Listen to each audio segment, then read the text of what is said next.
What's up guys, this tutorial is going to be all about SUBD and quad modeling techniques. I feel like I don't hammer it enough on my channel. It's still very important and I want to make sure people don't overlook it. The reason SUBD and quad modeling techniques is so focused on is because it wasn't until recently that we were able to start using advanced normal manipulation techniques to fix shading and actually use NGONs in our workflow. I'm going to talk about the entire subject. I've been using Blender like almost 10 years now, and I have a pretty good understanding of all the different workflows. So I just want to teach SUBD and quad modeling in this video and discuss exactly why it's a bit overhyped nowadays. Still incredibly important, but in the close to 10 years I've been using Blender, I'm 22 now, started using it when I was 14, a lot has changed, and we're going to discuss all of that in this video and why NGON workflow is very practical nowadays. But I can't, there's so much to talk about. I'm just going to start modeling. So let's I might even make this into a simple game asset, I don't know. So let's start with like a high poly block out. So I'm going to make a very simple asset using Boolean, subsurf workflow, quad workflow, retopo, literally the whole 9 yards. So what I'm going to do is I'm going to go through this kind of quickly, by the way, because I really want to be able to focus on the topic at hand. So I don't want to spend time, saying press S to scale, this and that. So if you're like a complete beginner, maybe skip this video because I might go a bit fast, but most of you should be able to follow along with what I'm doing here. So back in the day when I first started using Blender, this was how you had to do everything. It was all blocking things out, running loop cuts, running SUBD, and that was just the way to go. And as I kind of block this thing out, what I really want to talk about is why SUBD modeling is not as important anymore. Don't get me wrong, for organics and subsurf modeling techniques, SUBDs and quads are like the only way. But the reason SUBD was so focused on for however long 3D modeling's been around, 20, potentially 30 years, was weighted normal techniques to handle NGONs and bad shading were not introduced until very recently. It's a very new concept, maybe not concept, but a new implementation into Blender at least. So the only way to actually get good results with good shading and have a good flowing mesh was to use quads and subsurf. There was no way to drop a weighted normal on, get clean shading. It was just a mess, right? And that's why a lot of experts focus so heavily on the SUBD workflows, because there weren't a lot of shading management techniques back in the day. It wasn't until 2.8 was released that shading management and weighted normal techniques were actually implemented. So back when I started using Blender, I was doing SUBD quad modeling for 5-6 years. So this is actually what I'm most familiar with, believe it or not, because hard surface workflow is still being heavily advanced now, built upon rather. So without me going on too much of a rant here, we're going to do everything. So let's say I wanted to run a bevel right here, okay? Just a very simple bevel. Maybe I wanted this area rounded and this area rounded, right? I wanted something like that. So in my usual workflow that I generally teach on my channel, usually we would just come in here, drop a bevel with Control B, and we would just add in quite a few segments. Let me apply the scale and drop on my screencast keys. Yeah, we'd come in here, Control B, run a bevel, give it a good amount of segments, and obviously if this was a game asset, we can retopo later on down the line. Generally, I'd give this like an odd number of segments in here. It's like 9 or something. And that's how we would get our bevel. We would run a sharpen, right? Run a sharpen. If it doesn't quite pick up where you want, you just have to maybe adjust the auto smooth angle. And still not picking up all the way. There's a lot of things you could do to kind of get this cleaner, but yeah, for the most part, this is how we do it. We'd come in here, run a physical bevel, we'd sharpen, get sharps in there, run a small little bevel, adjust the angle a bit, and kind of play around with it. And this is how we would get our hard surface look to it. In this case, I should probably be using a weight limit method there. Yeah, it's a little bit better. And yeah, that's what we would do. And if we wanted to improve the shading, we'd come in here, alt click on sharpen, or you could simply just run a weighted normal, and the day has been saved. And we wouldn't necessarily even need this geo right here. We could literally turn all these areas into an NGON because we're not running SUBD. There's no issue having the NGON there. It's just saving geo and oftentimes giving a better result. So why have extra geo on a flat surface when you can just make it into an NGON with the usual hard surface modeling techniques? So that's what I usually teach. Very normal and shading focused, but if you were to do this with a SUBD approach, you'd have to approach this very, very differently. Reason being is because imagine we ran a SUBD on so many segments, it's going to get really dense, and right now it's probably going to collapse because we have an NGON right here, but you know, my point still stands. We're going to have a pretty heavy mesh in here the more SUBDs we add, especially on that bevel. So if you're actually doing SUBD, pure SUBD quad modeling, the actual approach for the bevel around here would be something completely different. What I would recommend doing instead is running a bevel with nowhere near this many segments. I would actually go for like, you know, 2 segments only, because that's going to be more than enough. And then the nice thing about this is since we're running SUBD, we have to make sure we are free of NGONs so that way it subdivides properly. You can get away with subdividing flat surfaces. I still prefer to retopo it. So in this case, since we only have a few segments on the bevel here, it's super easy to come in and turn this area into quads, right? We just add a loop there, J key to join. We'll join this up, and then maybe I'll just symmetrize to the other side to save time. And now what we have is literally a mesh completely full, almost completely full of quads. Let's get the bottom as well. And remember, if it's symmetrical, save your time, run a symmetry. If you're not using hard ops, you can just come in here, mesh, and then symmetrize. It's going to be positive x to negative x, other way around. And then you're going to have the same exact result. So now we have a mesh full of quads. So the bevel, we only have a few segments here, which means whenever I run a subsurf now, it's not going to get super, super dense like I just showed you on the hard surface example with the several segments on the bevel. So what I'm going to actually do is press Control 2, maybe Control 3, and we're going to shade it smooth. Now in subsurf modeling techniques, there's not really any normal manipulation we're working with, so rarely will you ever need to have the auto smooth option turned on unless you're doing like an organic hard surface mesh. Turn that guy off, you're not going to really need it. And then what you would essentially do, you'd come in here, maybe give this a small little bevel, and you still have quads as you can see. Give this area a small little bevel. Let's do the same thing for the bottom, and now we kind of have a nice defined edge right here. If you're doing stylized props, this is probably one of the best approaches because stylized has those really nice, more organic looking meshes to it, and this is how you would approach it. And see now, since we only have those 2 segments for that bevel setting, if we go into wireframe and take a look, you can see the whole mesh is roughly even. It's not super dense in one corner. SUBD by default increases the resolution heavily. There's no need to do it off the bat before you run a SUBD. So that's why you always want to start with a relatively low poly mesh defining the form and then run your SUBD. So in this case, a really small bevel is fine. The other nice thing about these small bevels is, like I showed you here, it's really easy to retopologize. There's not too many vertices to work with. You can imagine if we had like 10 bevel segments, we'd have to add in a lot more loop cuts to turn everything into quads. Big waste of time, big mistake I see people make. So you just need a very small amount and you can retopologize really easily. Another important fundamental in SUBD modeling is the use of creasing. Now creasing is pretty similar to proximity loops. You know how you add in a loop and you can kind of tighten up the mesh a bit.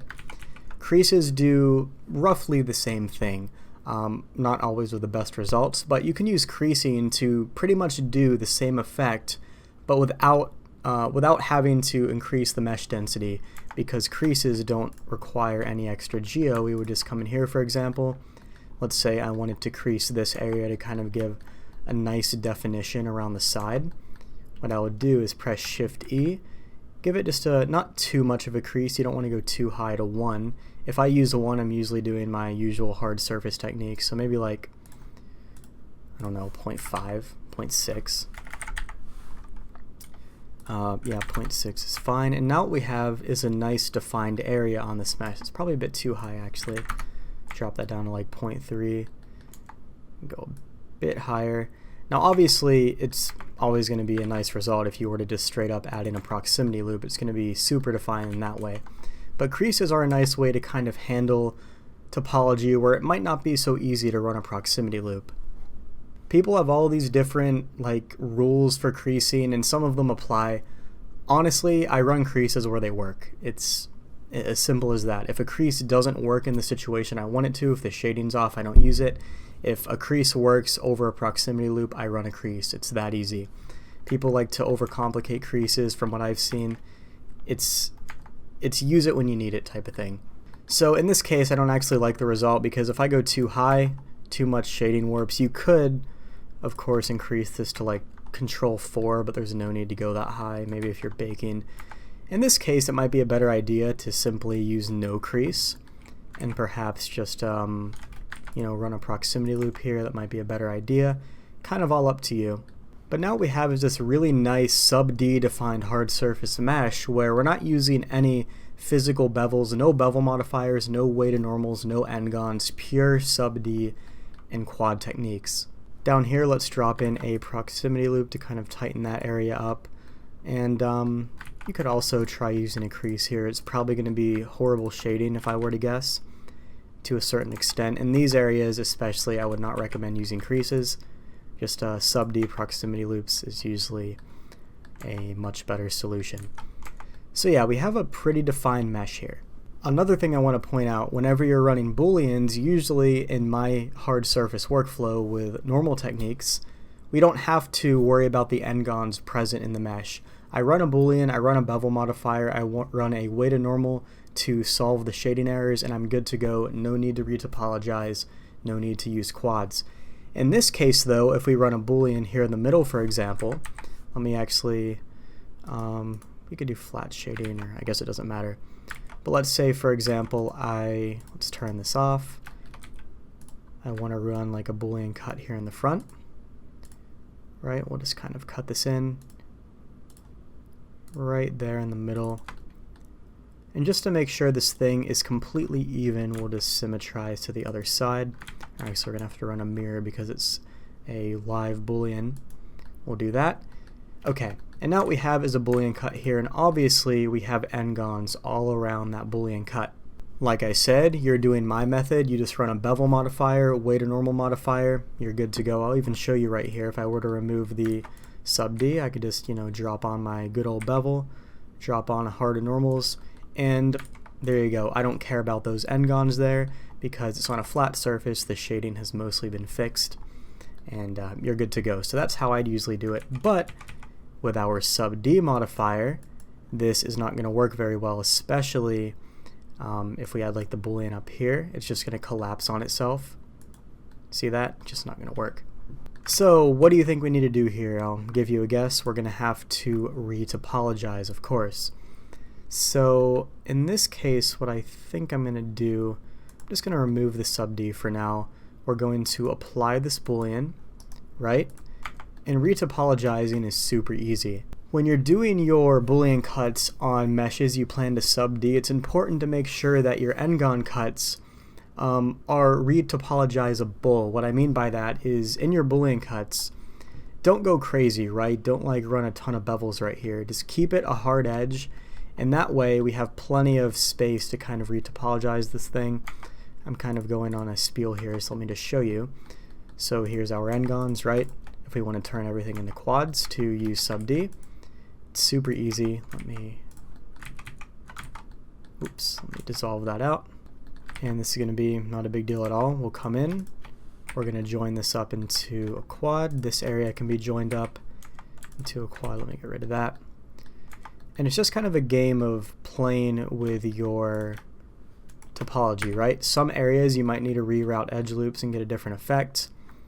This you could join in like that and it wouldn't really be an issue. You could also, depending on how you're working, join something in like this. Depends on how you want to, route everything in your mesh. But I'm just going to stick with this because that way my edge routing is going to yield this type of result, and it's not going to go all the way across. And at the end of the day, like I said, it's all about getting a result that looks good. There's no set rules per se. I guess it depends on what you're doing. What else do we have? We definitely have a big NGON here and there. So to fix that up, we're going to drop a loop here, and we can just kind of, estimate this. You don't have to be perfect with it. What I want to do is join these up. Let's move that down a bit. And never ever ever waste time doing the same thing on a symmetrical mesh, because like I have said, you just come in here and you drop a symmetry and you don't have to waste time. Let me go ahead and see what else. We have an NGON right here. No problem. I kind of just symmetrized the wrong side, but no big deal. We have that. Okay, it looks like we have an NGON here, so most practical loop would be through that area. Join that up, join this up, and then symmetrize.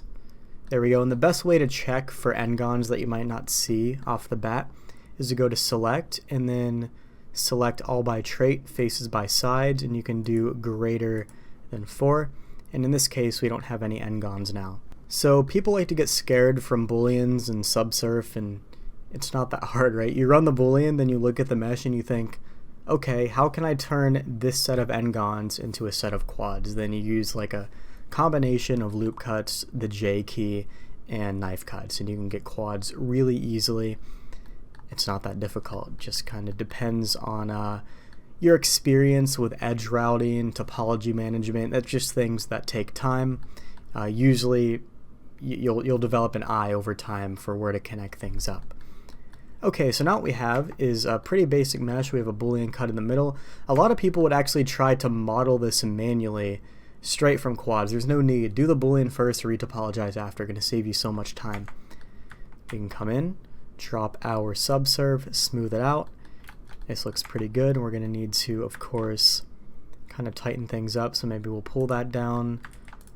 That's not going to really give the result I want. We'll do something like this. If you want to make this a bit more like a wedge, you could of course do something like that. Probably a bit more geo than you really need.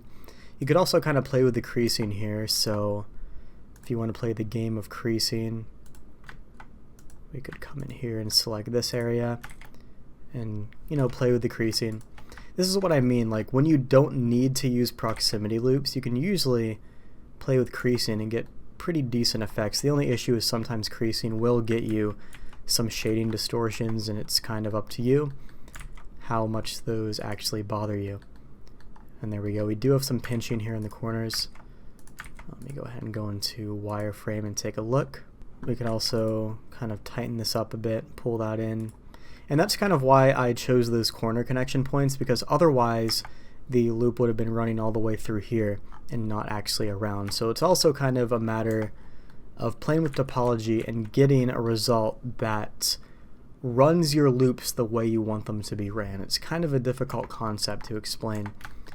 This I'm not really a fan of. We have a pole here, and you know how poles go. So in that case, it's like, do you want to have a pole here, or do you want to have a loop that might not carry around like you want? So if this pole bothered you, for example, you could easily swap that out by, let's see, I don't want it to run like that. So maybe what I'll do is dissolve these out, join that up, and that's going to run through there. Whoops, my mistake. I forgot to dissolve that one out, because obviously if you have quads, the loops can run through quads, but if you kill the quad, the loop's going to stop. And that's kind of what we want in this case. So to avoid that pinching, because of, if you have a vertex with more than 4 edges going into it, you have a pole, and that's usually going to cause pinching with the SUBD. So an easy way to fix that is to run it like I showed you before. This is technically going to yield another pole. 1, 2, 3, 4, 5. It's not going to be as noticeable though, or as big of a deal, and you'll see why in a second. Join this up, and we're just going to symmetrize. I know I'm going a little bit quick, but I really want to focus on these types of techniques. So what we had before was a connection from here to here, connection from here to here, which was causing pinching in this corner. But now, like I said, the loop won't actually be running around this square, it'll be running through, but the benefit of this is we don't have any pinching right here. And if I turn the subsurf back on, absolutely no pinching in that area. So that's another issue people run into. They have pinching, right? And that's simply because you probably have a pull somewhere. I'm gonna pull that down. Yeah, it's not too bad of a result, as you can see. I don't want to go too heavy on this tutorial. I really want to focus on the concepts here. I'm going to select a face on the top, Shift G, and then coplanar. I'm going to inset, and then do I want to extrude down or extrude up? Maybe we'll do that. Inset again, extrude down. Kind of play with the tightness on this one. Just kind of a fun little SUBD mesh. So as I kind of go through this model, I hope you're starting to piece together the different workflow, how dramatically different the subsurf and quad workflow is from the usual bevel, weighted normal, NGON workflow. There's one thing I really want to focus on. I'm going to take a second here to not model and just talk. And it's the fact that the reason so many people are so SUBD obsessed is because, one, they need SUBD for their work. Maybe it's a different software that I'm not familiar with that requires quads to actually function well, or perhaps they're just not used to the new normal management techniques that are just recently been developed in the past few years. Bottom line, you can use NGONs in your workflow all the time, even for game assets. The reason people say good topology quads for game assets is because, one, they're using a program that needs those quads. I can tell you right now, Unreal, Substance, and Blender, fine with NGONs, no problem, just triangulate. Other software I cannot speak for.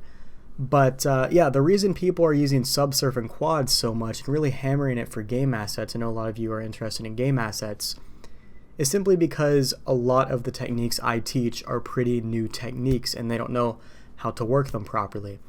You can use NGONs in your workflow all the time on hard surface projects. I promise you, it does not matter. The issue is figuring out good triangulations and unwrapping, and that's just going to have to be a topic for another video. I really wanted to show just the general SUBD workflow, how you would approach it from this and how you would approach it from a more hard surface NGON standpoint. And I guess before we close off this video, I want to show you kind of how I would approach a similar object in my workflow, right? In the hard and normal, weighted normal workflow, whatever. So this is our SUBD mesh, and obviously if you wanted to use this as a game asset, you would just have to optimize it a bit. You'd probably duplicate it, remove the subsurf, and just kind of clean up the unnecessary geo.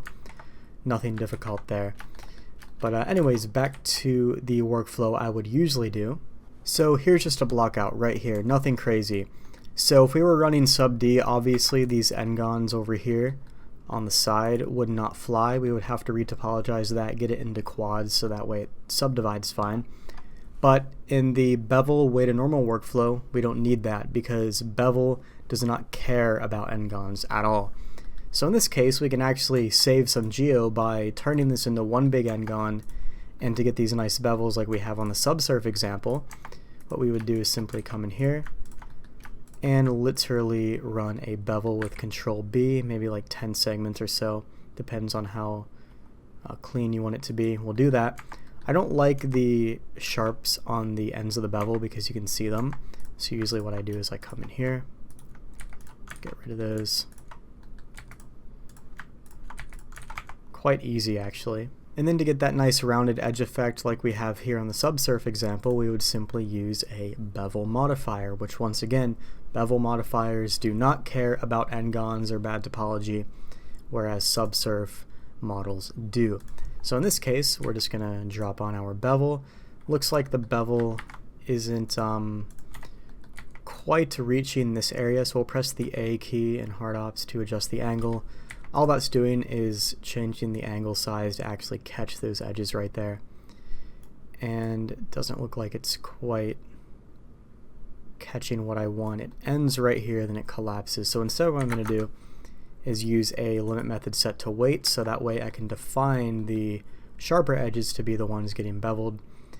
And what do we have here? We have a pretty annoying shading artifact, which can be fixed quite easily. I'm not going to use hard to normals, but I'm going to use a weighted normal instead. So weighted normal, like I said, back in the day before weighted normal was a thing, you would have awful shading, which is why everyone went the subsurf route, because quads and subsurf, you can't go wrong. If you have quads, you have good shading usually, unless you have a pole, right? But now that we have these weighted normals techniques, it's so much less necessary, because if you have a bad shading issue, drop on a weighted normal and you're good to go. So we have that pretty similar to this effect for the bottom. I mean, it looks really similar, right? Now, by default, any sort of subsurf mesh is going to have a more organic look to it because of how it subdivides, but these two are pretty similar to each other. I honestly prefer these types of effects because it looks more hard surface. Now for the cut in the middle, well, what do? Not a problem. We'll come in here and do a similar cut. As a matter of fact, I guess reuse this cutter, move it over here, and we'll run a difference boolean. Let's just mirror to the other side to keep it nice and consistent. How big was it? It was, make this a bit bigger. Okay, and then we'll do our usual stuff. To fix that shading, we'll just sharpen it, and no, we don't need to sharpen it. What we need to do is apply the boolean here, so that way we can mark these areas as a bevel weight, and there we go. So although we have NGONs right here, doesn't really matter because we're not using subsurf and the shading looks fine. I also prefer this because to get a nice uniform effect and a nice bevel around it, on the subsurf example we'd have to go in and add more proximity loops and play with creases, and it's just annoying. Whereas on this one it's pretty much good out of the box, as you can see. So yeah, I mean, we have NGONs right here, but it doesn't matter at all, as a matter of fact. It doesn't matter at all because the shading looks good. And like I said, weighted normal and normal management techniques are brand new pretty much. It came in 2.8, so just the past few years it's been a thing. And without weighted normal, you can imagine already how difficult getting a clean result would be with NGONs compared to the usual quad SUBD workflow. But with the addition of weighted normals, new additions and enhancements to bevel modifiers, and just working with NGONs in general, SUBD is so much less important nowadays because we can do pretty much everything SUBD can do, but without the hassle of having perfect quads, and also without the hassle of having to retopologize everything. These two are pretty darn close, and once again, like I said, SUBD always is going to give a more organic look, and if you want a more organic look, maybe SUBD is the right route for you. But these are pretty similar, right? I didn't do the top yet. If I really wanted to, I could just inset. And not to mention that your NGONs in the top are a lot cleaner because, well, it just looks cleaner. Honestly, that's my excuse. It just looks cleaner that way. Whereas with our quad example, it was okay, just a bit messy in the top and just not really a fan. You have to get in here and it's just annoying. Bevel techniques are a lot more defined and hard surface looking, whereas subsurf techniques are good if you want that organic feel, you need good topology for whatever reason, you're simply used to that workflow or you're required to use that workflow, whatever it may be. SUBD has its uses. SUBD and quad modeling is still very important, but for the most part you can get away with NGON bevel weighted normal modeling most of the time. 99% of the time now, this workflow is easier, more fun, and it works. And one more disclaimer, none of these are the right answer. It's simply the case. It all depends on the situation. If you're sculpting, doing organics, ZBrush, for example, you need quads. There is no way around that. Certain softwares that I'm not familiar with, that I won't speak on, might require quads just because of how the software was coded. I don't know. But for the most part, this workflow is going to work just fine, and this workflow is going to work just fine. It all depends on what you're doing and your goals and aspirations and whatever software you're using. So hope this video gave some more insight to the SUBD workflow, a little bit into using quads, a little bit into using NGONs and weighted normal techniques, and a little bit into retopologizing to give you like a full encompassing solution of both styles of modeling. And hopefully this kind of gives you a better idea as to why I prefer this type of hard surface workflow so much, and I think a lot of other people do, is because you don't have to be as scared of NGONs anymore. People are always so scared of using NGONs, but then they use the whole subsurf workflow, and it just gets crazy for no reason at all. And NGONs oftentimes are going to be just fine for what you need. Anyways, I'm going to keep going on a spiel at this point. Thanks for watching. If you want any more videos on this topic, maybe some more in-depth looks, game asset stuff, I don't care, whatever you want, let me know in the description, or yeah, in the comments below, not the description, in the comments, and I'll probably make a video on it. So thanks a bunch, guys. Catch you in the next one.